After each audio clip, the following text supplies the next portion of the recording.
소비전력 이해가 곧 에너지 효율 관리다. 전기 에너지가 없는 일상은 어처구니 없는 맷돌과 같이 답답하고 무기력해지겠죠.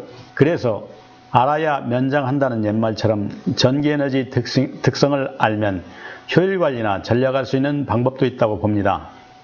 우리 일상생활에서 사용하는 전기 에너지는 두 종류가 있는데, 배터리가 주 전원인 직류 전력과 한전에서 공급되는 교류 전력이 있습니다.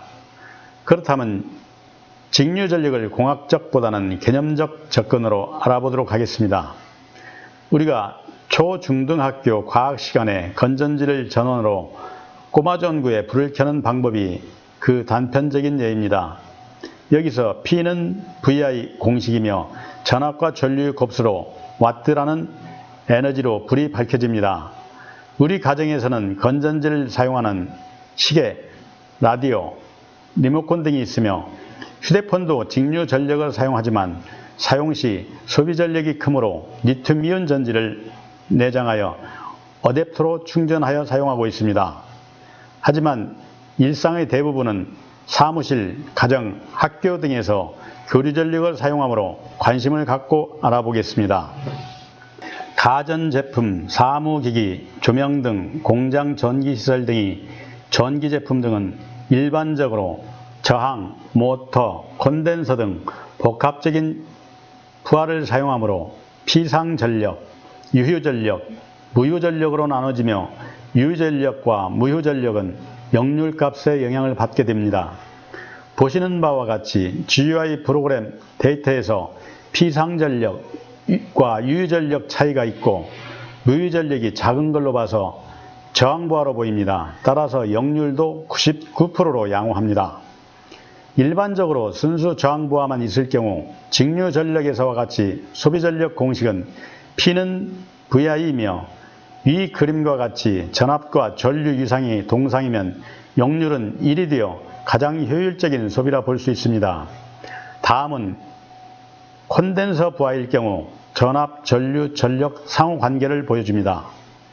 위 그림과 같은 부하는 많지 않으며 인덕턴스 부하가 많을 경우 역률 개선을 위해 진상용 콘덴서 부하가 필요합니다.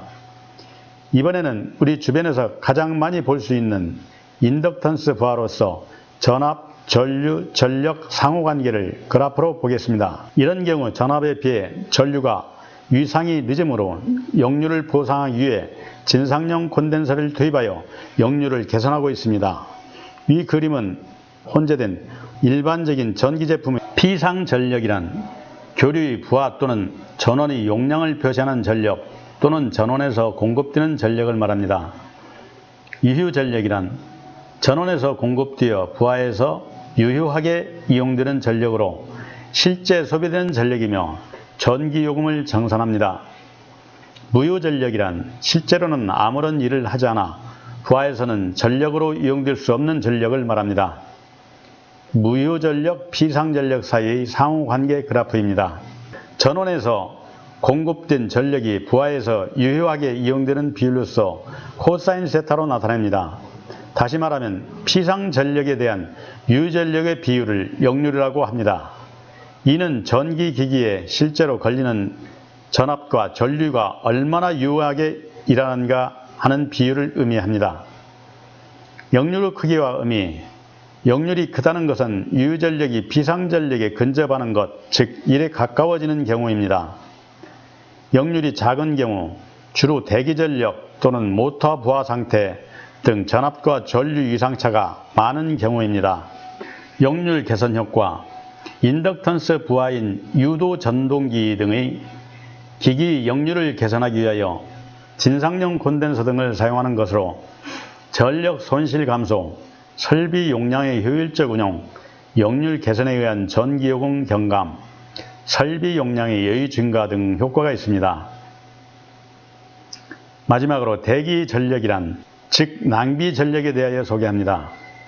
최근 초중등학교 과학책에 간단하게 소개됐으며 대기 전력은 소비 전력의 일부분으로 기기간 통신 네트워크상에서 신호를 받아 본연의 임무를 실행하기 전에 대기 상태에서 낭비되는 전력을 말하는데, IoT 시대와 4차 산업혁명을 맞이하여 모든 기기 간 커넥티드화를 위해 더 많은 기기들 간의 대기전력 낭비가 많아질 수밖에 없으므로 IEA, 즉 국제에너지기구에서는 지금 당장 통신 네트워크상의 효율적인 에너지 관리 필요성을 국제사회의 미션으로 권고하고 있습니다.